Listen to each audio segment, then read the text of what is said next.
Втор дел. 6 совети што ќе ви помогнат да ја освоите наклоноста на луѓето да влијаете врз луѓето. Како ќе бидете секогаш добре дојден гостин? Наместо да читате совети за умење за здобивање пријатели, би можеле во животот да ја проучите техниката на најголемиот уметник на тоа поле, најголемиот што некогаш го запознал светот. Кој е тој, ќе прашате? А може би уште утре ќе го сретнете на улица. Ако му се доближите на 3 метри, ќе почне весело да мафта со опашката. Ако застанете и ако го погалите, речи се ќе излезе од кожа за да ви покаже дека му се допаѓате. Но тоа нема да го тера никакво користолюбие, зашто не сака ништо да ви продаде, ниту да ви понуди брак. Дали некогаш сте помислиле дека кучето е единственото животно кое не мора да работи за да се одржи во живот? Кокошката мора да носи јајца, кравата мора да дава млеко, канаринецот мора да пее, песот заработува за живот само со тоа што ни подарува пријателство и љубов. Најубав спомен од моето детство е кученцето Типи, симпатично суштество со жолти влакна кое секое попладне ме чекаше пред училиштето. Кога ќе ме здогледаше на вратата на училишната зграда, Типи ќе скокнеше високо од радост, а потоа ќе се стрчаше по падината, поздравувајќи ме со весело лаење. Цели 5 години Типи ми беше верен другар и придружник, се додека една тажна, бурна ноќ него погоди гром. Загинувањето на Типи беше трагедија на моето детство. Сепак, Типи никогаш не читал книги за психологија на пријателството. Тоа не му било потребно. Тој инстинктивно знаел дека пријатели меѓу луѓето можеме да здобиеме ако им покажеме дека ни се важни, ако искрено се заинтересираме за нивните проблеми. Обидете се да го запаметите непишаното правило на Типи. Со искрено интересирање за луѓето ќе добиете повеќе пријатели за 2 месеца, одошто цели 2 години да настојувате да ги заинтересирате за себе и за своите проблеми. Сепак, многу луѓе во светот се сопкаат низ животот, повторувајќи ја секогаш истата грешка. Настојуваат да ги заинтересираат другите за себе, а од тоа се разбира нема никаква корист, зашто луѓето не се интересираат ни за вас, ни за мене, туку во прв ред за себе си. Запаметете, секој ден од утро до вечерина луѓето се интересираат само за себе. Управата на Њујоршката телефонска служба направила една интересна студија со желба да дознае кој збор во телефонските разговори се јавува најчесто. Погодивте, личната заменка јас. Јас. Во 500 телефонски разговори зборот јас е повторен 3990 пати. Јас. Ако погледнете групна фотографија на која сте и вие, кого ќе побарате на прво место? Себе си се разбира. Ако мислите дека за вас се интересираат многумина, искрено прашајте се колку луѓе би ви дошле на закоп кога ноќва по некој случај би починале. Рака на срце, зошто другите луѓе би се интересирале за вас ако вие за нив не покажувате никакво интересирање? Ако ви е важно само да предизвикате восхит и да го привлечете вниманието на ближните, никогаш нема да имате вистински искрени пријатели. Вистински пријатели не се добиваат на тој начин. Земете го за пример Наполеон, кој се обидувал да го прави тоа во текот на целиот свој живот без какови да е успех. При последната средба со Жозефина и рекол: "Иако среќата ми беше наклонета како на малкумина на светов, ти си во овој момент единствената личност во која можам да имам доверба." Меѓутоа, историчарите се сомневаат во искреноста дури и на тоа негово пријателство. Во својата книга "Што би морал да ви значи животот", прочуениот психолог Алфред Адлер вели: "Токму оној човек кој не покажува интересирање за ближните има најмногу тешкоти во животот и им нанесува болка на луѓето. Од таквиот човек потекнува сето човечко зло." Можете да прочитате томови учени книги за психологијата без да наидете на подобро тврдење од Адлеровото, па затоа мислам дека вреди да се повтори и да се подвлече. Токму оној човек кој не покажува интересирање за ближните има најмногу тешкоти во животот и им нанесува најмногу болка на луѓето. Од таквиот човек потекнува сето човечко зло. Некогаш одамна посетував курс за пишување новели. Предавачот, уредник на позната њујоршка ревија, тогаш ни рече дека секојдневно добива по 10 новели и дека уште при читањето на уводната одломка може да процени дали писателот ги сака луѓето или не. Ако писателот не му е грижа за луѓето, нема ни тие да се интересираат за него и за неговите раскази. Ако сакате да имате успех во пишувањето, морате да покажувате живо интересирање за ближните, ни рече тој искусен уредник, извинувајќи се што ни држи речиси попски проповеди. Ако тоа важи за односот на писателот и читателот, тогаш сигурно важи уште повеќе за директниот однос кон човекот. Еднаш имав можност да разговарам со славниот и богат бродвејски забавувач, кралот на маѓосниците Хауард Тарсон, кој со својата вештина ја воодушевуваше милионската публика низ целиот свет. Го замолив да ми ја открие тајната на својот успех. Знаев дека не му го должи тоа на школувањето, зашто како мало дете избегал од дома и се занимавал со севозможни работи за да се преживее. Мислите дека Тарстон за вештината на маѓосништвото знаеше повеќе од другите маѓосници? Не, ми наведе голем број книги за маѓоснички техники и голем број луѓе кои во тој занает биле исто толку вешти, ако не и повешти од него. Но Тарстон имаше две карактеристики – добро познавање на човечката природа и вистинско интересирање за луѓето. Сите негови движења на сцената, секое мигнување со вегите, секоја модулација на гласот беа добро проучени, внимателно извежбани и совршено вклопени во представата. А што се однесува до публиката, еве како ми ја опиша својата тајна. Многу луѓе од мојот занает мислат дека е доволно да се заслепат гледачите и да се пренесат жедни преку вода. Јас не се согласувам со тоа. Секогаш кога стапувам на сцената, чувствувам благодарност кон публиката која се потрудила да дојде и да ме види. Свесен сум дека со многобројните посети таа ми овозможува пријатен живот, затоа секогаш се трудам да дадам се од себе за да ја задоволам. Додека излегувам на сцената, во себе си постојано повторувам: луѓе, драги сте ми, ве сакам. Може би изјавата на Тарстон ќе ви се стори смешна и неумесна. Мислете што сакате, вистината е дека во неа се крие тајната на успехот на еден од најпрочуените светски забавувачи. Слично ми раскажуваше за себе си оперската певица Шуман Хајник, наспроти гладот и срцевата болест, наспроти неволите и маките што ја следеле во животот и поради кои еднаш себе си и на своите деца сакала да им го одзема животот, таа необична жена со своето пеење се искачила до врвовите на оперската сцена и станала ненадминат толкувач на Вагнеровата музика и дол на оперската публика. За својот успех треба да му заблагодари на животот и постојаното интересирање за луѓето. Интересирањето за луѓето беше една од причините за големата популарност и на Рузвелт. Малкумина се оние што Рузвелта не го сакале како човек. Неговиот собар Џејмс Амос има напишано за него книга под наслов Теодор Рузвелт, херој во очите на собарот. Ќе ви наведам кратка одломка од таа книга. Жена ми еднаш го праша председателот како изгледа под полошка, зашто никогаш во животот не видела. Тој се потруди птицата подробно да ја опише. По неколку дена ни задзвони телефонот. Амос со жена си живел во една куќичка на Рузвелтовиот имот. Жената се јави. Беше лично председателот кој телефонираше за да ја каже дека пред нашиот прозорец токму во тој момент седи една подполошка, па ако сака да ја види само нека погледне низ прозорецот. Таквите ситници му беа својствени на Рузвелт.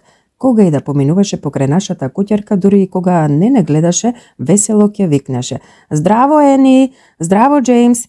Само колку да не поздрави.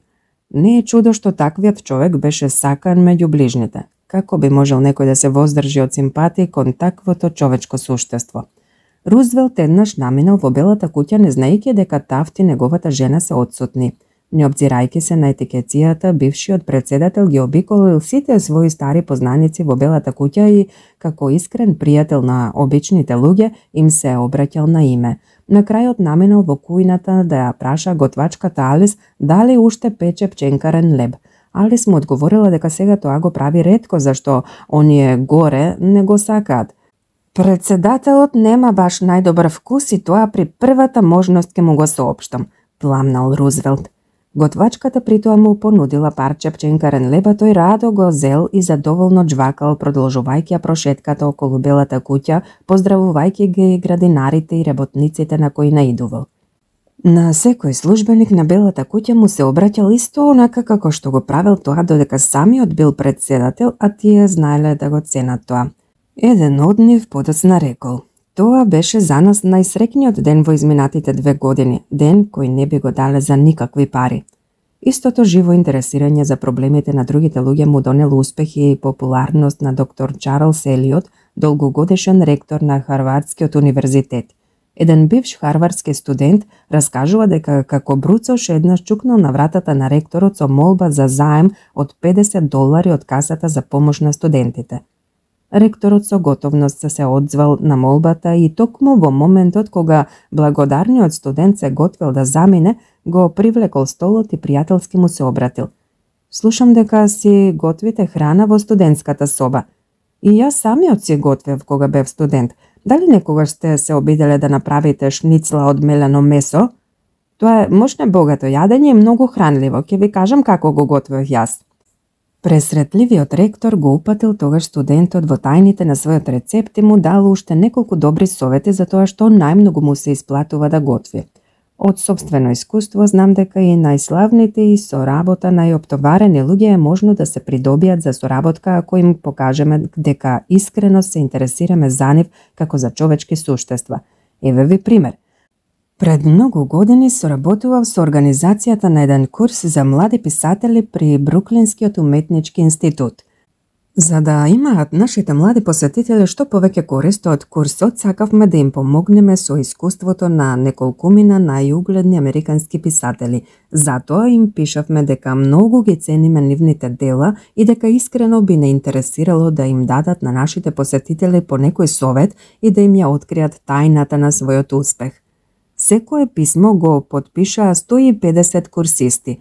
Во текстот споменав дека знаеме колку се оптоварени со работа и дека не очекуваме од нив предавање. За секој случај приложивме краток попис на прашања што се однесуваа на нивната работа и на техниката на пишувањето. Одзивот беше над сите очекувања. Речиси сите писатели на кои им се обративме најдоа време да не посетат и да ни одржат предавање за својата работа. На ист начин наговорив многумина ценети политичари и општественици лично да ги изнесат своите искуства пред посетителите на моите курсеви за развивање на вештината на говорништвото. Меѓу другите, тука беше и Френклин Рузвелт. Секој човек, било да е месар, пекар или крал, сака да почувствува восхит во очите на своите ближни. Да го земеме примерот со последниот германски цар Вилхелм II. Кон крајот на Првата светска војна тој секако бил најомразениот човек на светот. За да ја спаси главата морал пред собствениот народ да бега во Холандија. Го мразеле милиони луѓе и одвај го чекале денот кога најпосле ќе го видат мртов. За чудо, едно момченце почувствувало наклоност и восхит кон царот и му напишало пријателско, детски, искрено писмо. Вилхелм тоа писмо толку го трогнало што го повикал момчето кај себе. Момчето се одзвало и го посетило царот во придружба на мајка си. Крај на приказната? Царот набрзо потоа се оженил за мајката на детето. Ако сакате да имате пријатели меѓу луѓето, морате да направите нешто за нив. Морате да им посветите време, енергија, несебична љубов и внимание. Еден англиски државник почнал вредно да учи шпански јазик кога дознал дека ќе мора да помине неколку месеци во земјите на Јужна Америка. Јужноамериканците поради тоа многу го ценеле. Лично секогаш се трудам да го дознаам датумот на раѓањето на моите пријатели. Како? Иако не верувам во астрологијата, го почнувам разговорот така што го прашувам соговорникот дали верува во врската меѓу датумот на раѓањето и човековиот нарав. Потоа го прашувам за денот и месецот на раѓањето, па ги повторувам во себе си до првата можност кога датумот ќе го запишам во нотесот, а подоцна во календарот. Кога ќе дојде одредениот ден, праќам телеграма или честитка. Не можете да замислите колку им значи на луѓето таквото внимание. Често се случува да бидам единствената личност што се сетила да му го честите роденденот. Ако сакате да имате пријатели, бидете срдечни и весели при средбата со луѓето. На ист начин постапувајте кога некој ќе ви телефонира. Со бојата и со живоста на гласот покажете му на човекот дека ви е мило што ви се јавува. Њујоршката телефонска централа организира посебни курсеви на кои ги обучува своите службеници да одговараат на телефонските јавувања на странките со таков глас како да сакаат да речат: "Добро утро, мило ми е што можам да ви помогнам." Имајте го на ум овој совет секој пат кога ќе кренете слушалката. Живото интересирање за ближните и срдечноста при секоја средба се многу важни во деловните односи. Би можел да ви наведам многу примери, но поради времето и просторот морам да се ограничам на два одбрани. Чарлс Волтерс, службеник на една голема њујоршка банка, добил еднаш задача да напише доверлив извештај за економската состојба на некоја фирма. Бидејќи познавал само еден човек кој располагал со факти за состојбата на фирмата, отишол право кај него, кај директорот на компанијата. Само што влегол во канцеларијата на директорот, се отворила соседната врата и низ неа дзирнала една службеничка која му рекла на директорот дека денеска нема никакви интересни марки за неговиот син. "Знаете, собира марки за својот 12-годишен син," побрзал директорот да му објасни на банковниот службеник. Потоа Волтерс му ја објаснил на директорот причината за својата посета и почнал да го распрашува за многу работи, но директорот одговарал кратко, воздржано и нејасно. Со еден збор не сакал да дозволи да биде вовлечен во разговор и покрај упорноста на Волтерс, па тој набрзо морал да замине со незавршена работа. "Да ви кажам право, не знам што да правам," им раскажуваше подоцна Волтерс на моите курсисти. Тогаш се сетив на службеничката и на разговорот за марките и за 12-годишниот син. Ми падна на ум дека службениците на општото одделение на мојата банка собираат марки што ги вадат од писмата упатени до банката од сите краишта на светот. Следното попладне наминав кај директорот да му порачам дека имам интересни марки за неговиот син. Каков погодок! Човекот ми ја стегаше раката со такво воодушевување како да го наименував за член на Американскиот конгрес. Се топеше во насмевка, благодарност и восхит. "Колку ќе се израдува мојот Џорџ," извика грижливо разгледувајќи ги марките. "Погледнете ја само ова, па ова е вистински бисер." Поминав со директорот половина час во разговор за марките и во разгледувањето на фотографиите на неговиот син, а потоа тој ми посвети мене цел час да ми објасни се што ми требаше за извештајот, без јас да го молам за тоа. Повика дури и соработници да ми одговорат на оние прашања за кои тој самиот не знаеше многу, а на крајот им телефонира и на некои деловни партнери. Ме опсипа со факти, бројки, извештаи и писма. Не морам да ви кажам каков успех доживеа мојот извештај до банката. Еве го и вториот пример. Трговецот со јаглен К. Кнафл со години попусто се обидувал да воспостави трговски односи со некоја голема компанија која во целиот крај имала цела низа филијали. Компанијата упорно ги одбивала понудите на трговецот и огрев за своите филијали набавувала од некој друг трговец. Кутриот Кнафл немоќно морал да гледа како туѓиот јаглен му го возат пред носот. Еден ден пред посетителите на курсот одржа говор во кој го истори сиот свој бес кон споменатата компанија, а целата мрежа нејзини филијали ги нарече неодговорни глупаци кои со својата неделовност го засрамуваат американскиот народ. При тоа, се разбира, се прашуваше зошто никако не може да им продаде јаглен.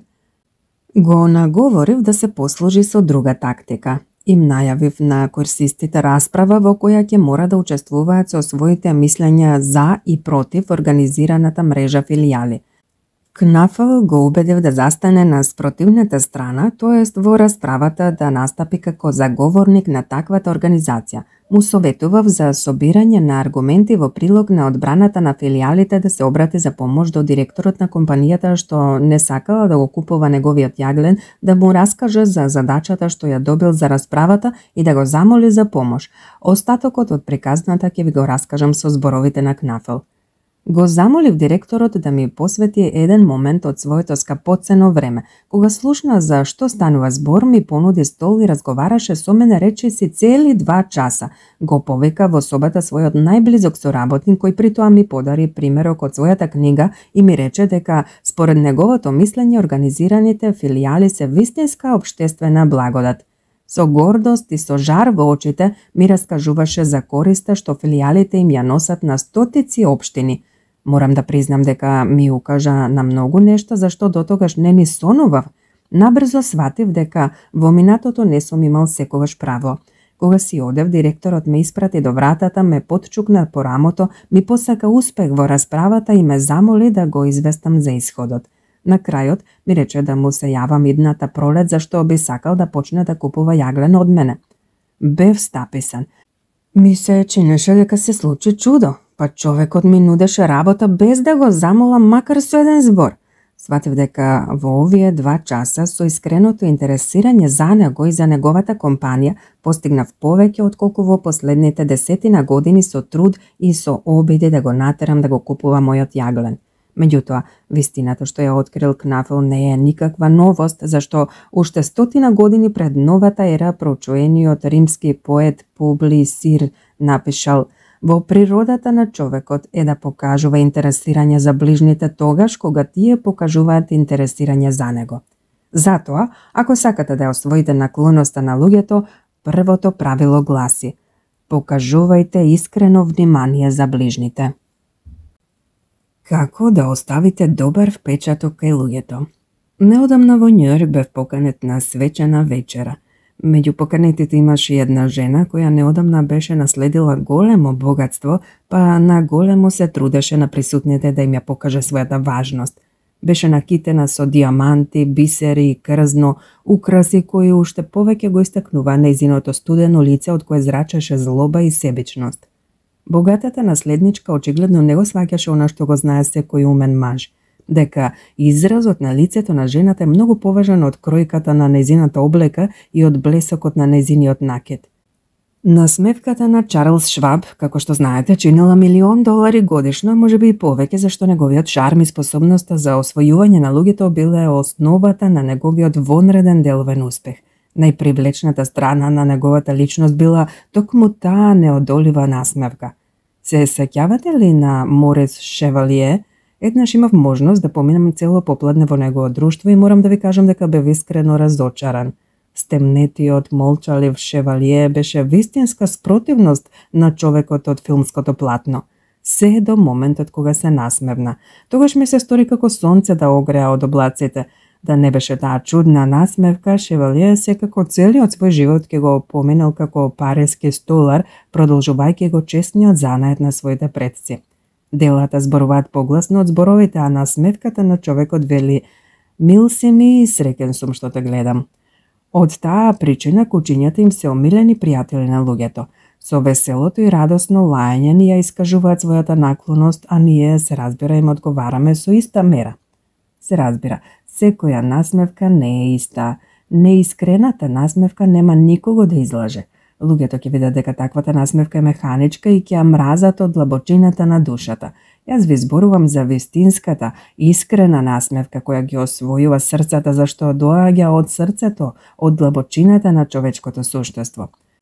Референтот за персонал на една голема њујоршка стоковна куќа ми рече дека за продавачка побрзо ќе прими девојка која нема ни основно училиште, но знае љубезно да се смешка, одошто доктор на науки со кисело лице. Според мислењето на председателот на најголемата американска компанија за добивање на каучук, човек ретко успева во работата ако не ја врши со уживање. Тој искусен деловен човек не верува многу во старата поговорка според која само со тешка и вредна работа ја постигнуваме саканата цел.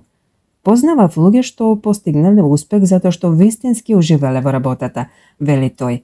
Подоцна, кога во монотоноста на секојдневието, уживањето и радоста ги снемало, изостанал и успехот во работата. А ако сакате луѓето да ве примаат со радост и да уживаат во средбите со вас, морате да им возвраќате со иста мера. Најлјадници деловни луѓе, посетители на моите курсеви, им се обраќав со молба во текот на една недела да бидат љубезни и насмеани кон своите соработници и потоа да ме известат за исходот. Меѓу 100 случаеви ви наведувам еден кој ми се чини особено значаен. Опишен е во писмото на мојот курсист кој работи како чиновник на њујоршката берза. Во брак сум веќе цели 18 години, но во текот на целото тоа време на сопствената жена ретко ја упатував топла насмевка и проговарав со неа 2-3 честни збора пред заменување на работа. Секогаш бев намуртен и раздразлив. Поттикнат од вашиот совет, решив да проживеам една недела во ведро расположение кон околината. Додека следното утро се чешлав и во огледалото го гледав одразот на своето кисело лице, си реков самиот себе си: доста се муртеше, стари, од сега ќе биде поинаку, ќе почнеш да се насмевнуваш и тоа уште овој миг. Седнувајќи за појадок, срдечно ја поздравев жената и се насмевнав. Ме предупредивте дека тоа секако ќе изненади. Ми се чини дека не употребивте доволно силен збор. Жена ми беше вџашена, избезумена од вчудо невиденост, па не можеше да верува кога и реков дека од сега секогаш ќе бидам таков. Тоа трае веќе цели 2 месеца и морам да ви кажам дека овие 2 месеца внесоа повеќе среќа во нашиот дом одошто цела една измината година. Наутро, кога заминувам на работа, не заборавам да и се насмевнам на продавачката на карти во подземната железница додека чекам да ми врати косор. Вратарот на берзата го поздравувам со љубезна насмевка, на чуварот на лифтот секогаш му велам добро утро. Им се насмевнувам на странките и на соработниците кои никогаш порано не ме виделе насмевнат, а тие за големо чудо ми одвраќаат со насмевка. На стотините луѓе кои ми доаѓаат со поплаки и проблеми им се обраќам ведро и љубезно, зашто сватив дека насмевката и убавиот збор помагаат при решавањето и на најтешките проблеми. Од сега насмевката е она што ми носи успех и задоволство на работа. Тој неочекуван пресврт ме поттекна на разговор со симпатичниот млад службеник на мојот деловен партнер, кој искрено ми призна дека од секогаш ме сметал за вистински човекомразец и дека дури неодамна го сменил мислењето за мене. Ми рече дека откако почнав да се насмевнувам сум станал почовечен. Освен тоа, ја отфрлив навиката за критикување на луѓето. Наместо да им додевам со приговори, сега ги наградувам со признанија и пофалби. Престанав да зборувам за тоа што сакам јас. Сега се трудам работите да ги согледам од становиштето на другите луѓе. Сето тоа од корен го промени мојот живот. Сега сум сосем друг човек, посреќен и побогат. Побогат сум за пријателство и чувство на задоволство, а тоа е единственото заради што вреди да се живее. Имајте на ум дека ова писмо не го напишал незрел младеж, туку трезвен берзански посредник кој секојдневно купува и продава акции на Њујоршката берза, а тоа е тешка работа во која малкумина успеваат. Но што да правите ако не ви е до насмевки? Ви советувам 2 работи. Прво, принудете се на насмевка како што би се принудиле на свиркање или подпевнување на некоја весела песничка. Однесувајте се како да сте срекни, па тоа ќе ве натера да се почувствувате посрекни. Американскиот филозоф и психолог Вилјам Џејмс го изразил тоа со овие зборови. Актот наведом извира од чувството, но всушност чувството и актот се тесно поврзани, па затоа со доброволно насочување на дејствувањето можеме индиректно да влијаеме врз чувствата кои не се директно подчинети на волјата. Ако сме изгубиле ведрината на духот, можеме да ја вратиме со суверената волја на тој начин што ќе се однесуваме како да сме ведри и задоволни. Секој човек се стреми кон среќа, а испробаниот пат до неа се состои од зауздувањето на сопствените мисли. Среќата не зависи од надворешните услови, туку од нашето внатрешно расположение. Смислата на нашето чувство за среќа или несреќа не е во работите што ги имаме, во она што сме и каде се наоѓаме, туку во нашиот однос кон сето тоа. Двајца може да живеат во сосем исти околности, да вршат иста работа, да имаат исти материјални богатства и да уживаат ист углед во општеството, па сепак едниот ќе биде среќен, а другиот длабоко несреќен. Зошто? Затоа што тие двајца се разликуваат по својот однос кон светот. Меѓу кинеските наемни работници кои во страшна горештина се потат и страдаат за само 7 центи на ден, имам видено исто толку среќни лица колку и меѓу луѓето на Њујоршката парк авенија. Ништо не е само по себе добро или лошо, туку станува такво само во нашите мисли, рекол Шекспир. Линколн еднаш запишал дека повеќето луѓе се толку среќни колку што сакаат да бидат. И имал право. Неодамна имав можност да доживеам потврда на таа голема вистина. Качувајќи се по скалите на Њујоршката подземна железница, догледав група деца инвалиди. Одеа подпирајќи се на стапови и патерици, а едното беше толку немоќно што мораа да го носат. Изненаден од насмевката и ведрината на тие несрекни деца, му се обратив на нивниот придружник. Еве што ми рече. Кога детето ќе свати дека е доживотен инвалид, отпрвено обично ќе се натажи, но кога ќе го преживее првиот шок, Ке се помири со судбината, па често станува посреќно од здравите деца. Почувствував желба да ја стимнам капата пред тие момчиња. Ми дадоа поука која до крајот на животот не ќе можам да ја заборавам. Франклин Беткер, бивш спортист, а сега најуспешен човек на американското животно осигурување, веле дека насмеаниот човек секогаш и секаде е добре дојден гостин. Пред да чукне на вратата на своите деловни пријатели, Беткер застанува, помислува на некое пријатно доживување од кое лицето ќе му се развлече во задоволна насмевка и дури тогаш влегува во собата, токму во моментот додека насмевката полека му исчезнува од лицето. Беткер верува дека таа едноставна техника многу придонесува за неговите вонредни деловни успеси. Слушнете го и мудриот совет на Елберт Хабард и настојувајте да се однесувате во согласност со него. Кога и да го пречекорите куќниот праг и стапнете на улица, исправете ги градите и кренете ја главата. Дишете со полни бели дробови, впивајте ја сончевата светлина, поздравувајте ги пријателите со насмевка, а во секој стисок на раката внесувајте делче од себе си. Не плашете се од недоразбирање и не губете време размислувајќи за непријателите. Упорно мислете на она што сакате да го постигнете, па најпосле несомнено ќе стигнете на целта. Мислете на големите и светли задачи, па малку по малку и не сакајќи ќе ги откривате можностите за остварување на своите желби, исто како што птицата преселница секогаш го наоѓа својот пат.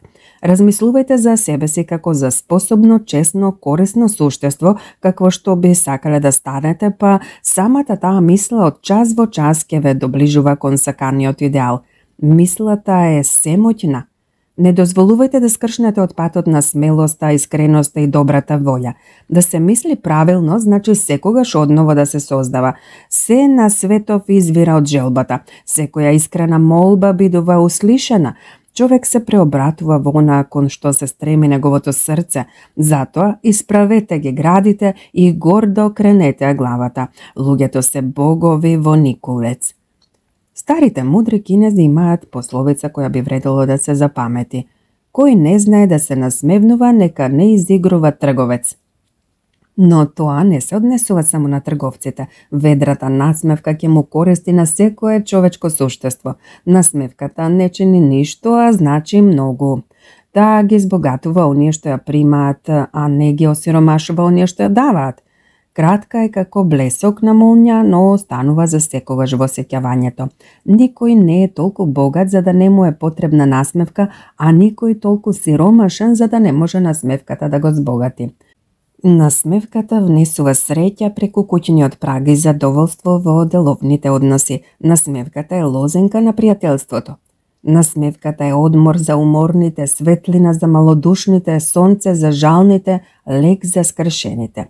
Невозможно е да се купи, да се испроси, да се даде на заем или да се украде зашто извира само од срцето. Насмевката никому не му е потребна толку колку на оние што ништо друго не можат да ни дадат за возврат. Затоа, ако сакате да ја освоите наклоноста на луѓето, второто правило гласи: насмевнувајте се. Збор 2 за имињата.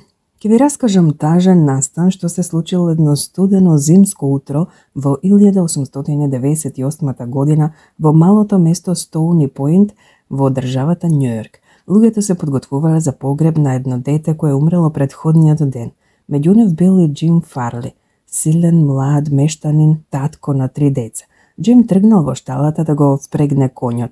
Успион од долгото зимско мирување, конјот несмасно се лизнал на замрзнатата врвица, паднал подскокнувајќи високо во воздухот и го удрил господарот со копитото во главата толку силно што овој останал наместо мртов. Несреќниот Џим оставил по себе жена со 3 деца и неколку стотини долари заштеда. Најстарото дете, Џим, имало точно 10 години, па наскоро морало да се вработи во блиската туларница каде што превезувало песок и правело тули. Џим, се разбира, не завршил никакво училиште, но благодарејќи на својот топол ирски нарав имал особена дарба за освојување на луѓето. Кога пораснал, отишол во политичари каде што малку по малку развил вонредна способност за паметење на имињата на луѓето со кои доаѓал во допир.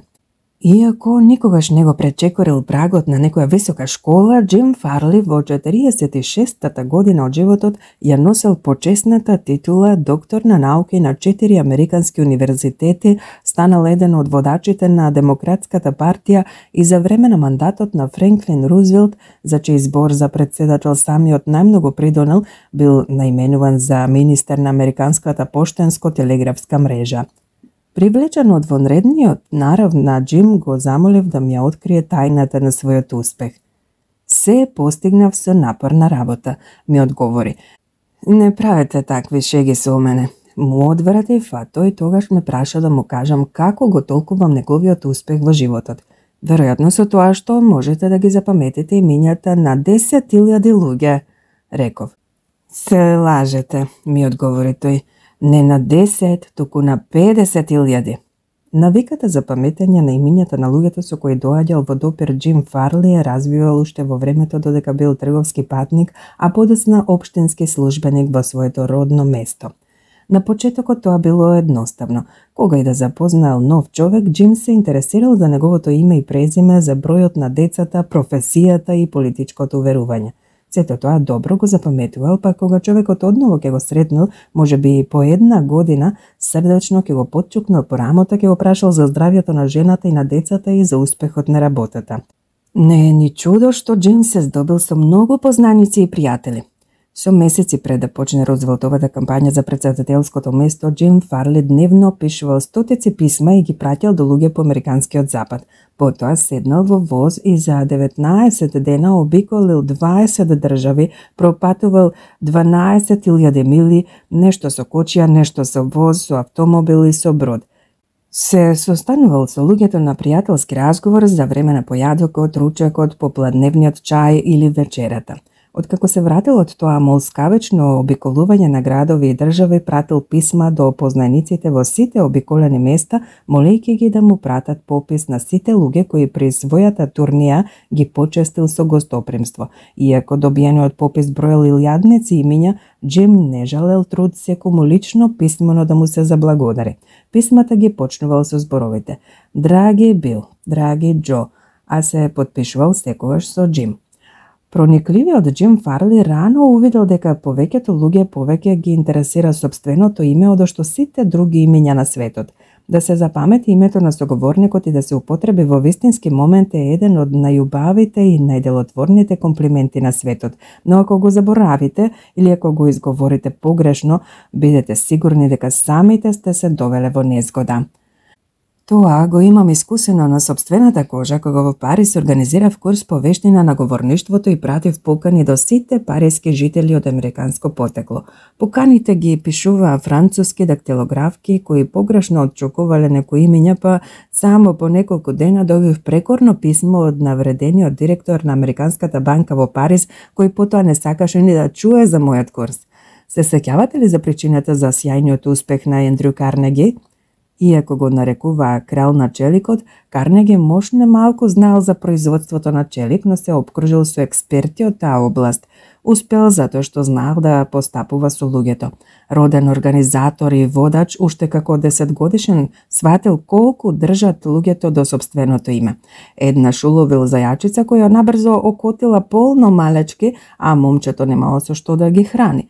Размислувајќи, дошло до прекрасна замисла. Им рекло на децата во соседството дека зајачињата ќе ги нарече по нивните имиња, ако за возврат му носат детелина и глуварчења. Планот се разбира успеал, а Карнеги до крајот на животот го запаметил тоа искуство. Подоцна во животот печалел милиони служејќи се со истата психологија во деловните односи. Еднаш сакал да почне да ја продава шини на компанијата на пенсилваниските железници. Тогашен директор на компанијата бил Едвард Томпсон, па Карнеги својата нова фабрика за шини во Питсбург без одложување ја нарекол челичарница Едгар Томпсон. Крајот на приказната и самите ќе го погодите.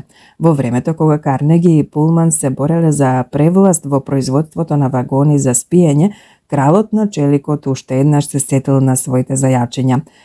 Компаниите на Карнеги и Пулман правеле се што може за да добијат нарачки за трансконтиненталната пруга меѓу Атлантикот и Пацификот. Во таа битка на живот и смрт компаниите една на друга си ги соборувале цените и така самите си ја одземале можноста за добра печалба. Лутите конкуренти Карнеги и Пулман истовремено побрзале во Њујорк на преговори со управниот одбор на трансконтиненталната пруга. Една вечер случајно се сретнале во хотелот. Карнеги прв му пристапил на Пулман и му рекол: "Добро вечер, господине Пулман. Не ви се чиниле дека правиме глупаци од себе си?" "Што сакате да кажете со тоа?" прашал Пулман. Тогаш Карнеги отворено му кажал дека мислиот и за двајцата би било подобро кога заеднички би ја презеле работата и би почнале да соработуваат наместо еден на друг да си копаат дупка под нозете. Пулман внимателно го изслушал, но не покажал многу воодушевување за замислата на Карнеги. На крајот сепак го прашал: "А како би ја нарекле новата компанија?" На што Карнеги подготвено му одговорил: "Тоа е барем јасно, компанија за салон вагони Пулман." Пулмановото лице светнало од задоволство. Го поканил Карнеги во собата да се договорат за се подробно. Тој договор сосем ја изменил историјата на американската индустрија. Методот на Карнеги за паметење на имињата на личните и деловните пријатели и готовноста да им поласка на луѓето давајќи им ги на своите фабрики нивните имиња биле една од тајните на неговиот успех. Многу се гордел што на повеќето своји работници можел да им се обраќа по име, па се фалел дека во текот на неговото директорување во ниедна фабрика на компанијата Карнеги никогаш не дошло до штрајк. Полскиот пианист и композитор Игнаци Падаревски својот готвач упорно го викал мистер Копер, а не Џорџ, како би било нормално за роден американец. Верен на старинската традиција на европската етикеција, Падаревски знаел дека Копер со тој назив се чувствува мощно почестен, па не сакал да му гоускратува тоа ситно уживање. Мистер Копер за возврат верно го придружувал на сите турнеи по Америка и по секој концерт го пречекувал со одлично сготвена вечера. Луѓето се толку горди на своите имиња што понекогаш по секоја цена сакаат да ги овековечат. Фалбаџијата Барнум, втемелувачот на модерниот циркус, бил толку несреќен поради тоа што немал машки потомци што на својот внук Х. Сили му понудил $25,000 само за да го смени презимето во Барнум Сили. Богатите во старите времиња им плаќале на писателите големи пари за да им посветат некоја книга за возврат. Јавните библиотеки и музеи голем дел од своето богатство го должат на луѓе кои не можеле да се помират со мислата дека името ќе им биде заборавено. Речиси, нема црква на светот во која на видно место не е врежано името на дарителот. Многу луѓе не сакаат да го оптоваруваат паметењето со имињата на своите познаници. Тие се оправдуваат со заборавеност и презафатеност, а всушност се мрзливи, немарни и безобзирни. Не верувам дека имаат повеќе работа од Френклин Рузвелт, кој наоѓал време да го запамети името на секој човек со кого ќе дојдел во допир. Пример. Автомобилската фирма Chrysler за Рузвелт изработила посебен тип автомобил. Автомобилот во белата куќа го донел помошник директорот на фирмата В.Ф. Чемберлен во придружба на еден механичар. Еве како ја опишува Чемберлен посетата кај председателот. Кога дојдов во белата куќа, председателот срдечно и топло ме прими. Ми се обраќаше пријателски, ме викаше по име и што особено ми годеше, покажуваше живо интересирање за се што му покажував и објаснував на автомобилот. Околу нас се собираа многу љубопитници. Председателот весело им се обрати со зборовите: "Ова е чудо од автомобил. Ке стиснеш копче, тој оди сам. Прекрасен. Жалам што немам време да седнам да го растурам моторот па да видам што го движи." Додека Рузвелтовите пријатели и соработници му се восхитуваа на автомобилот, председателот гласно ми се обрати така што сите слушна. "Господине Чемберлен," рече, "благодарен сум ви за трудот и времето што сте го вложили да го направите овој автомобил. Секоја чест." Председателот особено се восхитуваше на ладилникот на моторот, на специјалното возачко огледало, на големите фарови, на возачкото седеште изработено по мера и на куферите со неговиот монограм. Со други зборови се потруди да го пофали секое делче за кое знаеше дека сме вложиле во него посебен труд. При тоа настојуваше да го привлече вниманието на сите присутни токму на тие посебни делови, па еднакво пријателски се обраќаше и на својата сопруга, на незината секретарка и на стариот вратар, кому со особена доверба му ги предаде новите куфери. По пробното возење срдечно ми рече: "Сега сепак морам назад на работа, господина Чемберлен, ме чека важен состанок." Со мене во Белата куќа беше дојден и еден механичар, кого што при доаѓањето му го представив на председателот. Срамежливото момче се држеше настрана и со председателот не проговори ни збор. Рузвелт на заминување му пристапи, му ја стисна раката, му се обрати по име, иако само еднаш го имаше слушнато, и му се заблагодари што и тој дошол во Вашингтон. Верувајте ми, сите тие пофалби звучеа искрено. Председателот го зборуваше тоа што го мислеше, уверен сум во тоа. Франклин Рузвелт бил свесен за фактот дека наклоноста на луѓето се добива со употребата на нивните имиња и со искреното искажување на внимание. Да се сетиме колку пати сме заборавиле таа едноставна вистина. Сме се запознали со некој човек, сме проговориле со него збор два, а на разделва веќе и не сме знаеле како се вика. Како што паметењето имиња е важно за политичарите и за деловните луѓе, исто така е значајно и во секојдневните односи. Наполеон III, внук на славниот корзиканец, сакал да се фали дека покрај сите своји државнички работи ги памети имињата на сите луѓе со кои доаѓа во допир. Имал мощна едноставна техника. Ако не го слушнал добро името на представената личност, ке замолил да му го повторат, па дури и да му го напишат доколку тоа било некое необично име. За време на разговорот ке го повторил името неколку пати, а при тоа настојувал да го доведе во врска со надворешниот изглед на соговорникот. Ако станувало збор за вонредно важна личност, царот се разбира се трудел уште повеќе. Кога ќе останал сам во собата, ќе го напишел името на парче хартија, гласно ќе го прочитал неколку пати и на тој начин, со помош на слухот и видот, трајно ќе го втиснал во сеќавањето. Ке речете дека за такви ситници е потребно премногу време, но, како што рекол Емерсон, мрзливото однесување се состои од ситни жртви. Ако сакате да ја освоите наклоноста на луѓето, третото правило гласи: запаметете дека на човекот неговото име му е најслаткиот и најважниот збор на светот. Како ќе станете пријатен соговорник? Неодамна бев поканет на бриџи, иако не играм карти. За среќа, тука беше една русокоса девојка без многу смисла за игрите со карти, бидејќи дознала дека многу патувам и дека неодамна сум бил во Европа, со големо интересирање ме замоли да ја раскажувам за своите впечатоци. Додека седевме на каучот, случајно спомна дека и самата што туку се вратила од патување по Африка. Африка, викнав. Прекрасно. Секогаш сакав да ја видам Африка, но тоа никогаш не ми појде од рака, освен што еднаш поминав 4 часа во Алжир. Баш ви завидувам, раскажувајте ми за Африка.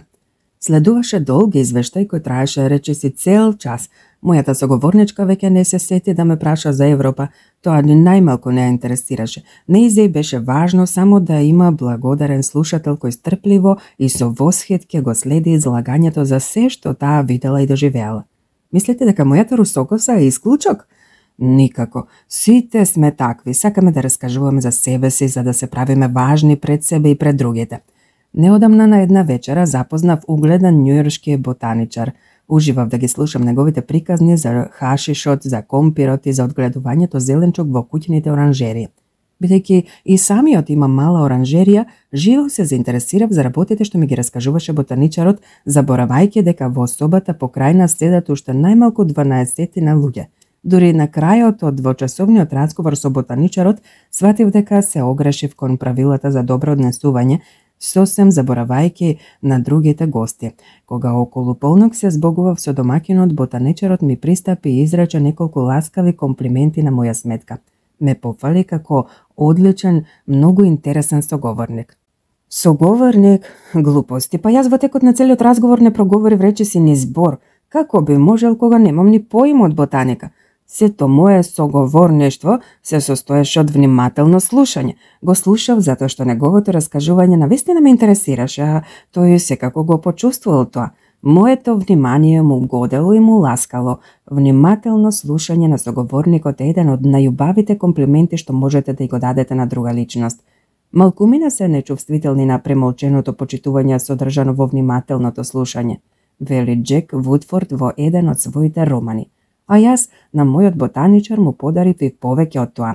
му дадов искрено признание, велејќи му дека неговото раскажување е интересно и поучно, што навистина и беше. Натаму му реков дека би сакал да знам за билките колку него што е вистина. Изразив надеж дека во иднина уште понекогаш ќе се среќаваме, а за тоа навистина се надевав. Сето тоа го навело да ме нарече одличен соговорник, а јас всушност само внимателно го слушав. Во што е тајната на еден успешен деловен разговор? Според мислењето на Чарлс В. Елиот, тука нема баш никаква тајна. Најважно е да се знае внимателно да се слуша соговорникот, бидејќи тоа на секој човек најмногу му годи. Сето тоа е јасно и само од себе разбирливо, но сепак имаат трговци кои вложуваат многу труд и пари во надворешниот изглед на своите продавници и во квалитетот на стоката, а вработуваат продавачки кои не знаат да го слушаат купувачот, туку му се уфрлуваат во зборот, му противречат и прават се за да го истераат од дуќанот. Еден курсист ми раскажа како еднаш купил конфекцијски костум. Кога го облекол дома, забележал дека материјалот пушта боја и остава црни траги на јаката од кошулата. Го вратил во продавницата и се обидел да му раскаже на продавачот што се случило. Мислите дека тој го изслушал? Го прекинал и грубо му рекол: "Сме продали илјадници такви костуми и никогаш уште не сме имале поплаки. Вие сте прв." Тоа е исто како да му рекол: "Лажете, мислите дека можете да не зафркнете како што ви е волја? Нема."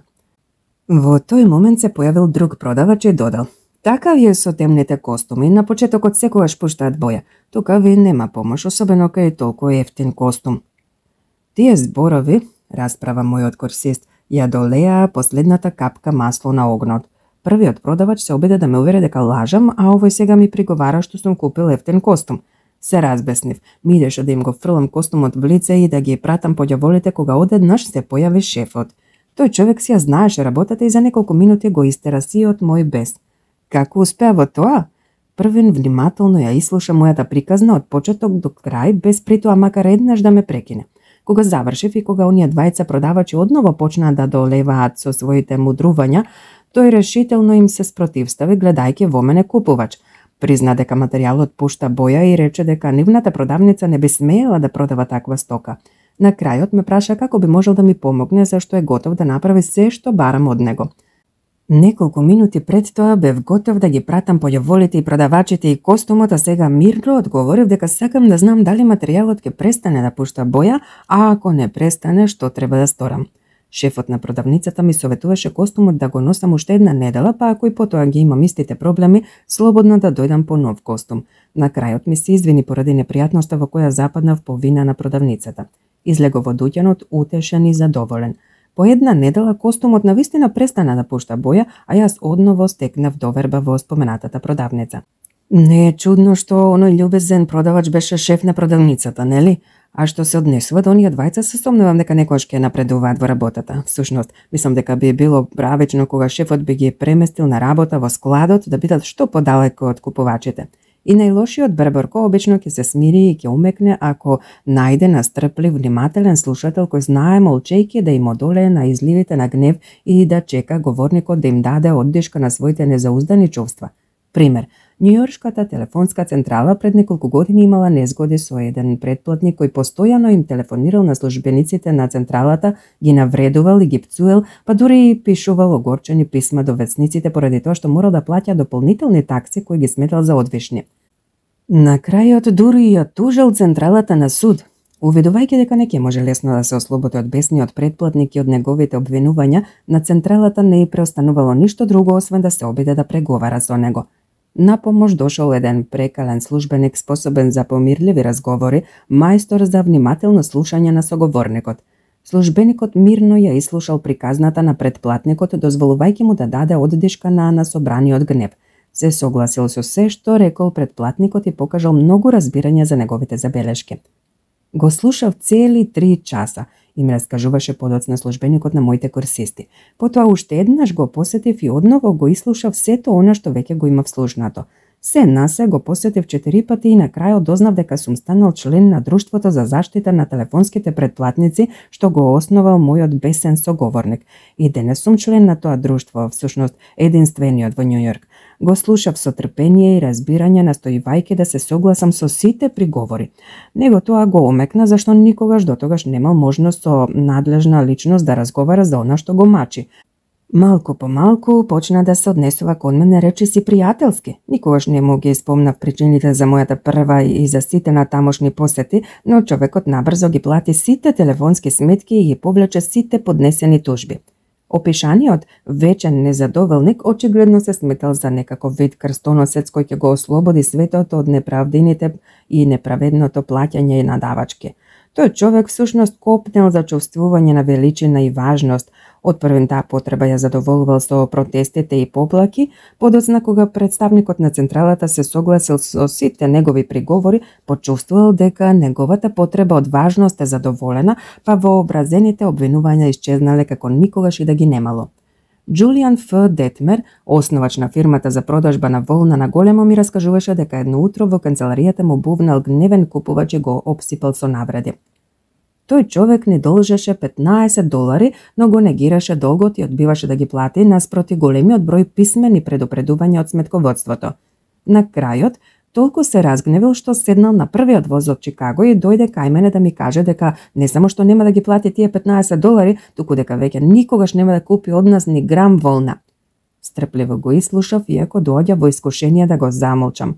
Сваќав дека од тоа ќе нема никаква полза. Кога огенот малку стивна, му реков со смирен глас: "Ви благодарам што сте се помачиле да допатувате дури од Чикаго за да ми кажете што ве мачи. Ми направивте голема услуга, зашто ако одделението за сметководство ви додевало вам, нема сомневање дека ќе им додева и на други верни муштерија. Тоа би била лоша реклама за оваа фирма. Верувајте ми дека ќе сторам се што ќе можам таквите спорови во иднина да не се повторуваат." Тоа навистина беше последното нешто на светов на што се надеваше тој од мојата уста. Мислам дека беше дури и малку разочаран. Па беше допатувал дури од Чикаго да ми одржи лекција, а јас му се заблагодарувам наместо да почнам да се расправам со него. Му ветив дека ќе ги заборавиме оние $15 и ќе ги отпишеме од сметката, зашто е поверојатно дека сме се збуниле ние, а не тој. Па тој е свесен човек и има многу помалку странки, додека нашите службеници секојдневно пишуваат стотици сметки. Му реков дека сосем го разбирам зашто на негово место и самиот би се чувствувал така. На крајот му препорачав неколку добри продавници со волна на големо, бидејќи решил да ги прекине трговските односи со нашата куќа. Потоа го поканив на ручек, како секогаш дотогаш кога ќе дојдеше во Њујорк. Ја прифати поканата, иако не радо. Кога се вративме во мојата канцеларија, седна и напиша порачка за повеќе стока од кога и да било дотогаш. Дома се врати смирен и омекнат.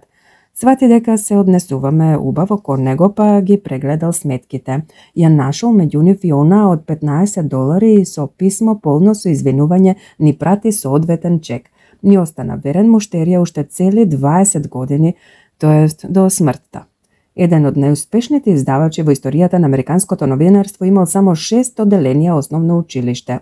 Едвард Бок, син на сиромашните холандски доселеници, имал мрачно, бедно детство и се измачувал со секакви работи за да им помогне на родителите. Како сепак успеал во животот? Тоа е долга приказна, но би можеле да ја збиеме со опишување на една од основните одлики на Бок. Знаел внимателно да го слуша соговорникот. Кога како 13 годишник мора да го прекине школувањето, Бок решил самиот да го надополни она што родителите не можеле да му го дадат. Со тешко заштедените пари купувал книги и енциклопедии, ги проучувал биографиите на познати луѓе, а на некои живи великани им пишувал писма во кои ги молел да му ја опишат тајната на својот успех. Така се запознал со поетот Лонгфелоу, со филозофот Емерсон, со генерал Гарфилд и со голем број други луѓе чии совети жедно ги впивал и доследно ги спроведувал во животот. Бог го имал она што им недостига на повеќето луѓе, способноста да покаже интересирање за човекот, било да е тој и најславната личност на светот, и желбата во разговор внимателно да го ислуша соговорникот. За жал, луѓето обично се однесуваат сосем поинако, особено во разговор со познати личности. Толку се обземени од змислувањето на следното прашање што ќе го упатат на таа личност, што и не го слушаат она што им се зборува. Како што рекол Исак Ф. Маркосон, новинар кој интервјуирал илјадници познати личности. Наместо да ги отворат ушите за она што им го раскажува познатата личност, тие се мачат со измислување нови прашања. Многумина големи луѓе ми имаат речено дека повеќе сакат внимателни слушатели одошто препорливи соговорници, зашто способноста за слушање е поретка од која и да е друга добродетел. Добриот слушател еднакво го ценат великаните како и обичните луѓе. Стара вистина е дека многу луѓе одат кај лекар поради тоа што им е потребен слушател пред кој ќе може да ги истресат сите своји јадови. Во најтешките моменти на американската граѓанска војна, Линколн му напишал писмо на својот стар пријател од Спрингфилд, поканувајќи го во Вашингтон. Сакал да поразговара со него за проблемите што го мачеле. Кога пријателот се одзвал на поканата, Линколн со часови му ги изнесувал причините за и против укинувањето на робството. Му прочитал многу писма и новински статии во кои луѓето го фалеле или го напаѓале поради слободолюбивите сваќања. По повеќе часовен монолог, Линколн се ракувал со стариот пријател и му посакал среќно враќање во Спрингфилд без ниеднаш во време на разговорот во наводници да го праша за мислење или совет. Целото време тој всушност само гласно мислел. Видов дека на крајот од вечерата му беше многу полесно на душата, рекол Линколн новиот пријател. Линколн не барал мислење или совет, туку слушател полн со разбирање поради кого ќе може да си ја олесни душата, а тоа е она што ни е потребно на сите кога ќе западнеме во животни незгоди. Дури и раздразнетиот купувач, незадоволниот работодавец или навредениот пријател често не бараат ништо друго освен внимателен слушател. Ако сакате луѓето да ве избегнуваат, да ве презираат и да ви се смеат зад грб, послужете се со овој рецепт. Никогаш не слушајте што ви зборуваат. Зборувајте за себе без престан, прекинувајте ги соговорниците насред реченицата. Зошто би губеле време слушајќи го нивното глупирање кога вие сте поумни и за се имате подобро решение? Прекинувајте значи без пардон. Многумина за жал се придржуваат кон овој рецепт. Тоа се здодевни луѓе преполни со себе си, опиени од сопствената величина, заљубени во сопственото јас, зашто човек кој зборува само за себе и мисли само на себе, а човек кој мисли само на себе си е невоспитан човек без оглед на образованието, рекол доктор Батлер, председател на Колумбискиот универзитет. Ако сакате да станете добар соговорник, претворете се во внимателен слушател. Ако сакате да станете интересен, интересирајте се за луѓето. Обраќајте му се на соговорникот со прашања на кои со уживање ќе може да ви одговори. Поттикнете го да ви раскажува за себе си и за своите успеси. Имајте на ум дека човекот со кого разговарате многу повеќе го интересираат неговите лични желби и проблеми одошто вие и вашите грижи.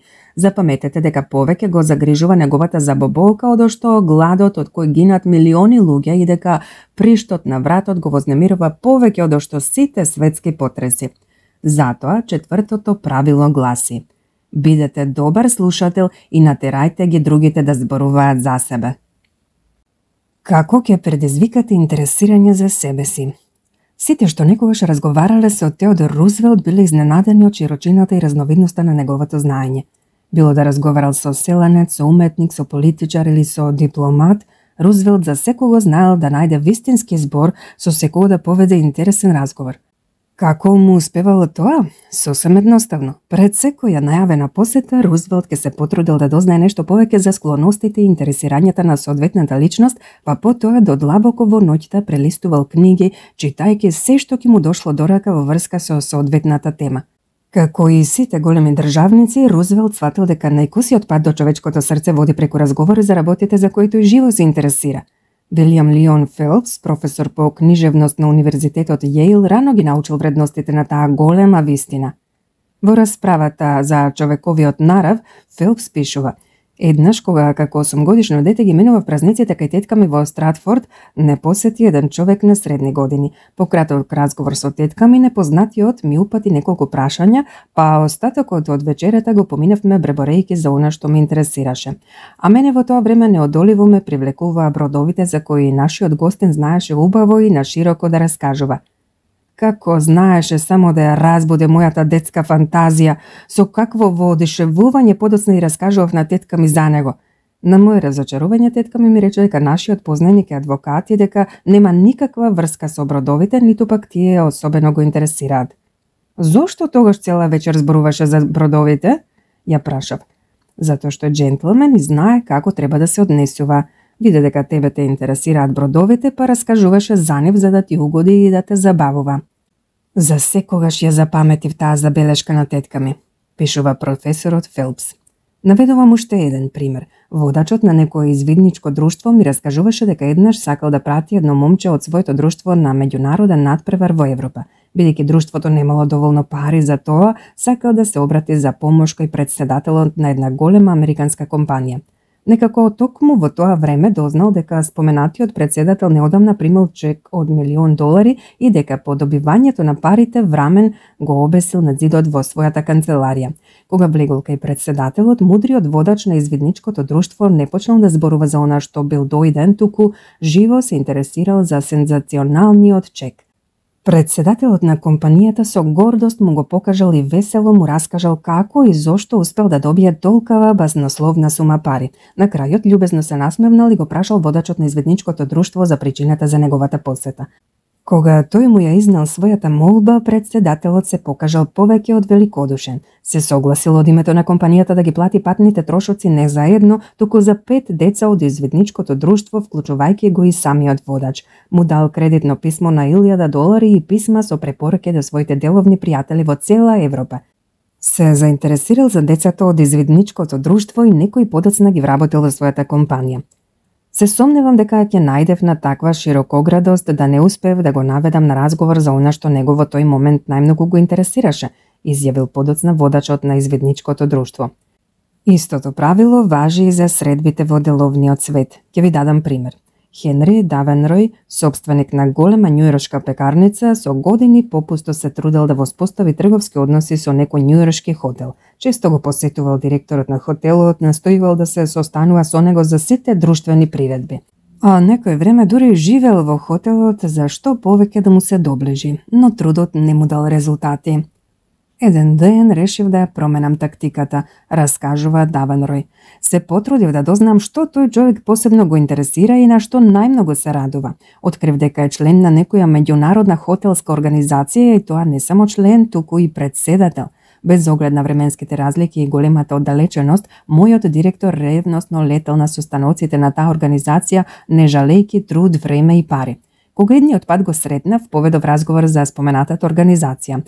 За големо чудо, директорот на хотелот воодушевено го прифати разговорот и со голем жар ми раскажуваше за работата на својата сакана организација. Сватив дека таа станала вистинска страст на неговиот живот. Пред да ја напуштам директоровата канцеларија, добив од него почесна членска книшка. Во текот на разговорот не проговорив ни збор за својата желба да воспоставам деловни односи со хотелот. Неколку дена подоцна ми се јави хотелскиот економ со молба да му го пратам својот ценовник и неколку примероци леб. Не знам што сте направиле, но шефот многу се загря за вашиот леб, ми рече подоцна економот. Така со еден разговор за она што него го интересираше, постигнав повеќе од што во цели 4 години попусто настојување да го придобиам за своите производи. Петтото правило за оние што сакаат да ја освојат наклоноста на ближните, значи гласи: зборувајте најпрвен за она што го интересира вашиот соговорник. Како ќе ја добиете брзо наклоноста на ближните? Чекајќи еднаш во ред во пошта, забележав дека службеникот ја врши својата работа со израз на бескрајна здодевност на лицето. Со безволни еднолични движења лепеше и продаваше марки, ги мереше ковертите, пишуваше признаници, со еден збор, кој знае кој пат во животот ги вршеше тие здодевни добро познати работи. Кутриот, си помислив, не му е лесно. Потоа почнав да размислувам како би можел со убав збор барем малку да го расположам. Сакав да му кажам нешто пријателски, нешто што ќе се однесува на него, а не на мене, нешто што нема да звучи како чисто ласкање. Иако во такви околности не е секогаш лесно да се најде вистинскиот збор, особено ако е во прашање сосем непозната личност, не се мачев многу, зашто забележав дека има необично убава коса. Подавајќи му ги писмата, реков: "Ви завидувам на таа бојна коса." Службеникот ја подигна главата, изненадено ме погледна и задоволно се насмевна. Не е веќе она што беше некогаш. Ми одговори скромно, што мене ме поттикна да додадам дека можеби тоа е вистина, но косата се уште му е убава и бујна. Да, многу ми го велат тоа, одврати тој гордо. Се обложувам дека мојот службеник тој ден весело ја напуштил работата. Се обложувам дека дома и раскажал на жена си за таа неочекувана забелешка што му го разубавила денот. Се обложувам дека застанал пред огледалото и рекол: "Да, навистина е бујна." Кога таа случка им ја раскажав на курсистите, еден ме праша што сум сакал да постигнам со тоа, што сум сакал да добијам од споменатиот поштенски службеник. Што сакав да постигнам? Па зар разговараме со луѓето само затоа што сакаме со тоа нешто да постигнеме или затоа што сакаме од нив да извлечеме некаква корист? Човек кој се однесува така заслужува презир од ближните и голем неуспех во животот. Да, од оној поштенски службеник ја сакав да добијам нешто. Сакав нешто непроценливо убаво, а тоа и го добив. Добив чувство дека за момент ја прекинав здодевноста на неговата монотона работа, дека го израдував со убав збор без да барам за тоа некаква противуслуга. Ситница, ке речете, но ситница која долго живее во сеќавањето. Постои едно необично важно правило во однесувањето со луѓето. Оние што го почитуваат лесно добиваат пријатели и успеваат во животот, а оние што го кршат секогаш наидуваат на незгоди. Тоа правило гласи: настојувај кај ближниот да потикнеш чувство на лична важност. Како што веќе споменав, стремажот за чувството на важност е една од најскришните потреби на човековата потреба, подвижник на севкупното човечко знаење, главна особеност со која човек се разликува од животните. Голем број мислители со илјадолетија настојувале да ја доловат тајната на етичките принципи на човековото однесување, заклучокот до кој доаѓале секогаш бил горе-долу ист. Заратустра пред 3000 години им го кажал на персијците, Конфуци малку подоцна им го раскажувал на кинезите, а по него и Лао Це, основачот на таоизмот. Буда 500 години пред Христа го проповедал на бреговите на Ганг, а светите книги на хиндуизмот се темелат токму врз тој принцип. Исус пред речиси 2000 години го сумирал тој принцип во навистина најважното правило за човековото однесување. Не прави му го на другиот она што не сакаш другите да ти го направат тебе.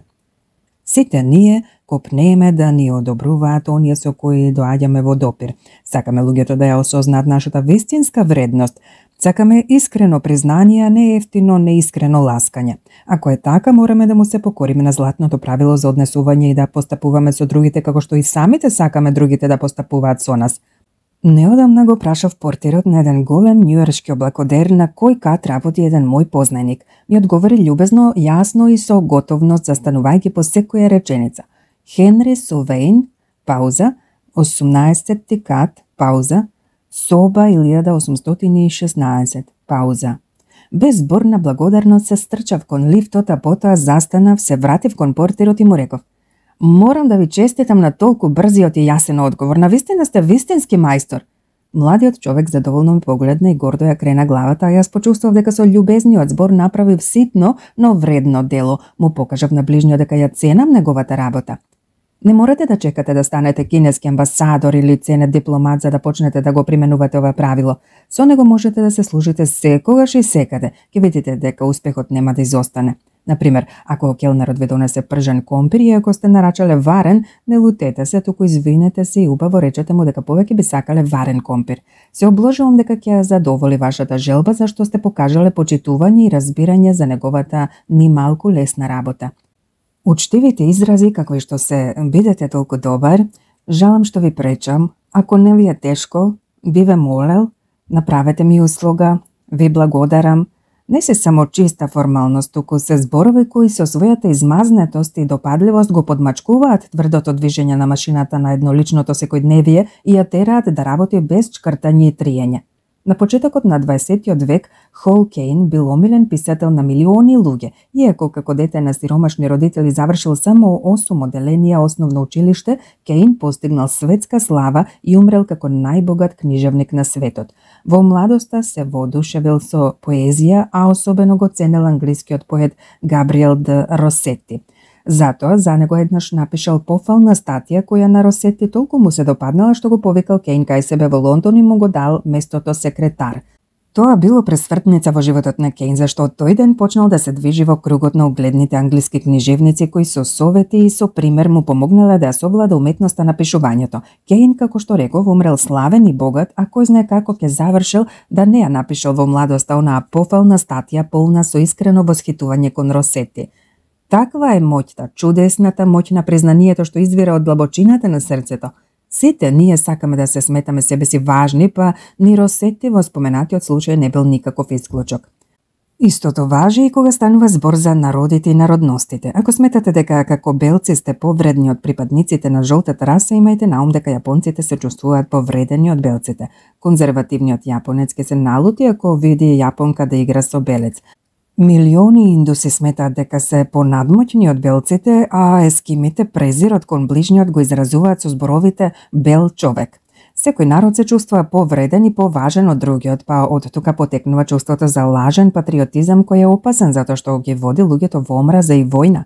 Груба вистина е дека речиси секој човек се чувствува понадмоќен и повреден од своите ближни, па затоа е најлесно да се освои човековото срце ако му дозволиме да насети дека искрено ја цениме неговата важност. Сетете се најмер со новата поговорка: секој човек што ќе го запознам на некој начин вреди повеќе од мене поради тоа што од секого по нешто научувам. Меѓутоа, жално е што мошна често најгласно викаат и ги креваат главите оние што најмалку вредат, тоест вообразените глави кои бучно со самофалба и безгранична суета ги предизвикуваат презирот и гадењето на ближните.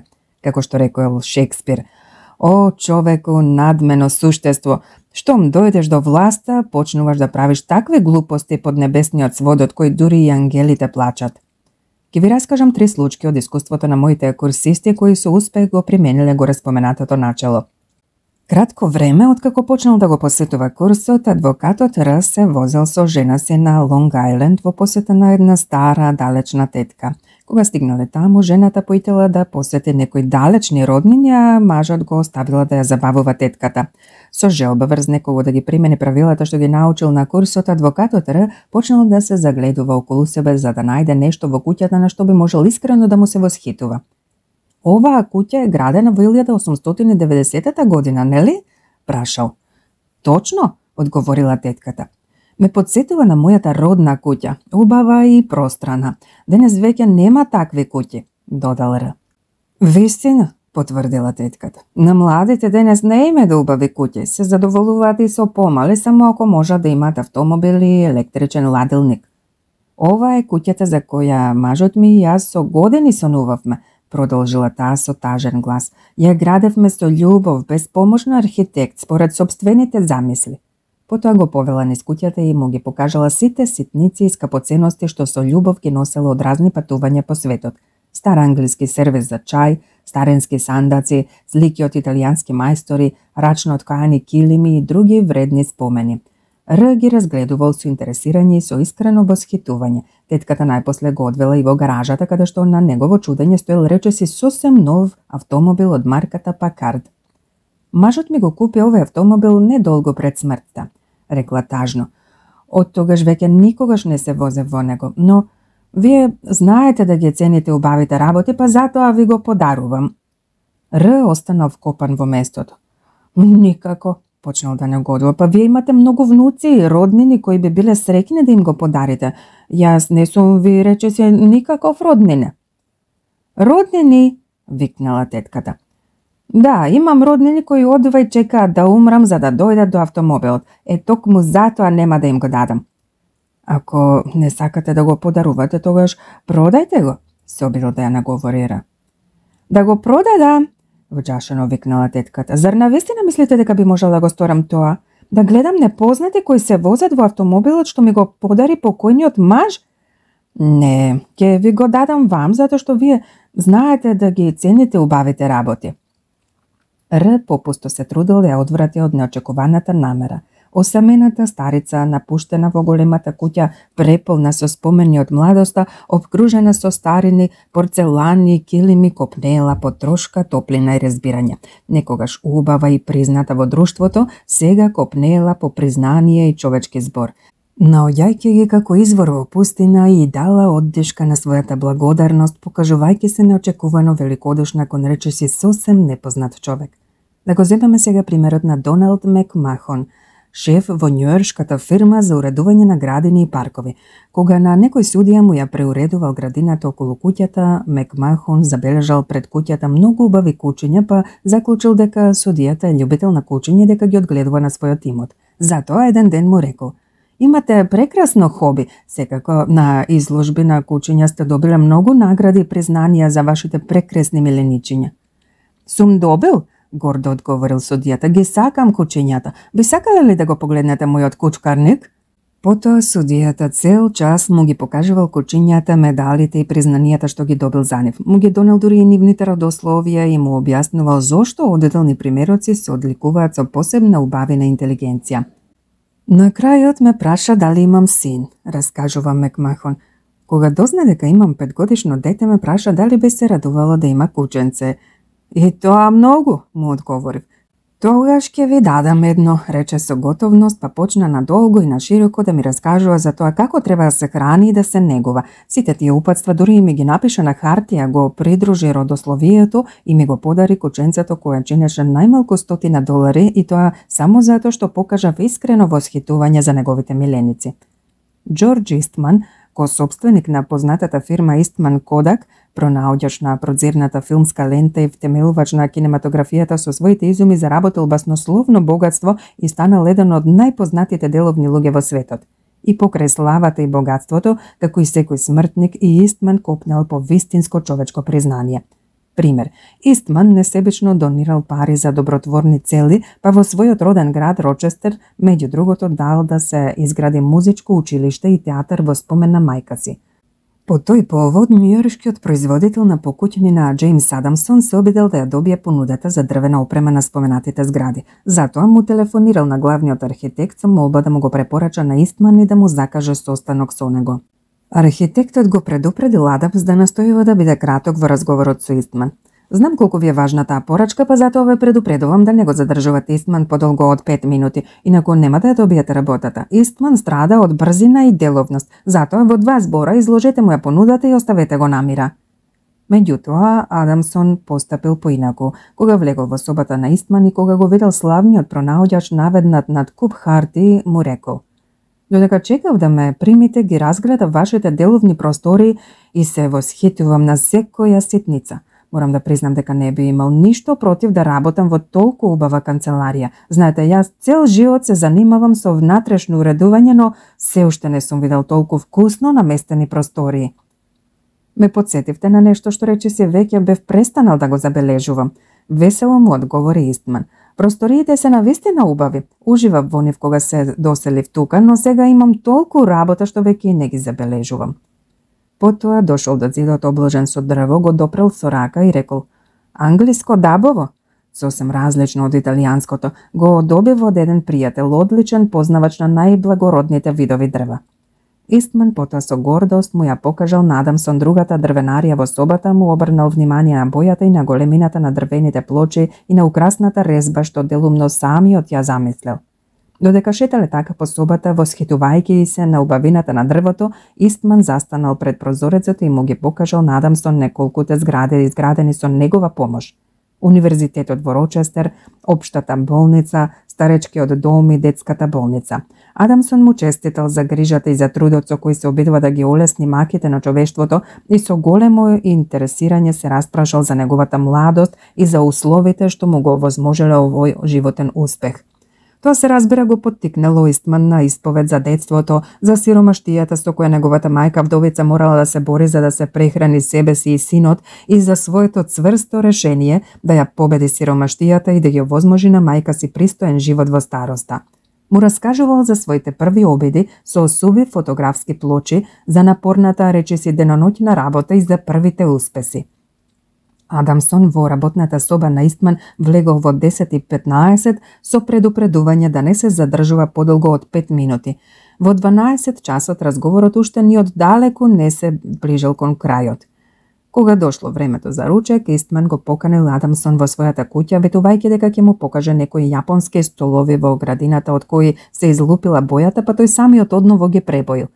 Иако тоа биле најобични ефтини столови, Истман со нив многу се гордел поради тоа што потрошил труд и време самиот да ги пребои. По целава оваа приказна на читателот нема да му биде тешко да погоди кој ја добил порачката во износ од $90,000 за опрема на Истмановите згради, а Адамсон до Истмановата смрт останал негов близок пријател. Секако се прашувате каде и како би можеле да почнете да го применувате ова волшебство со искрени пофалби и признанија. Мислам дека би било најдобро да се почне од сопствениот дом, зашто тоа тука е најпотребното, токму поради тоа што не го користиме толку колку што би требало. Размислете малку за сопствената сопруга. Па таа секако има многу добри карактеристики, зашто инаку немало да се ожените за неа. Признајте си самите себе си, кога последен пат сте ја одделиле признание за нејзината вештина, за нејзините способности и добродетели. Пред неколку години го поминав одморот во осамените канадски шуми, каде што секојдневно се занимавав со речен риболов.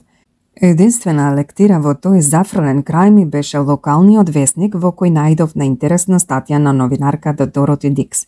Статијата толку ми се допадна што ја исеков и ја зачував. Авторката во неа вели дека и доделе вечните совети до невестите за тоа како треба да се однесуваат во бракот и дека за промена еднаш би требало да се повикаат младоженците настрана и во 4 очи да им се дадат вакви совети. Да се обсипува девојката со пофалба пред венчавањето е работа на личната склоност, но да се обсипува со пофалба во бракот е работа на потреба и на личен мир.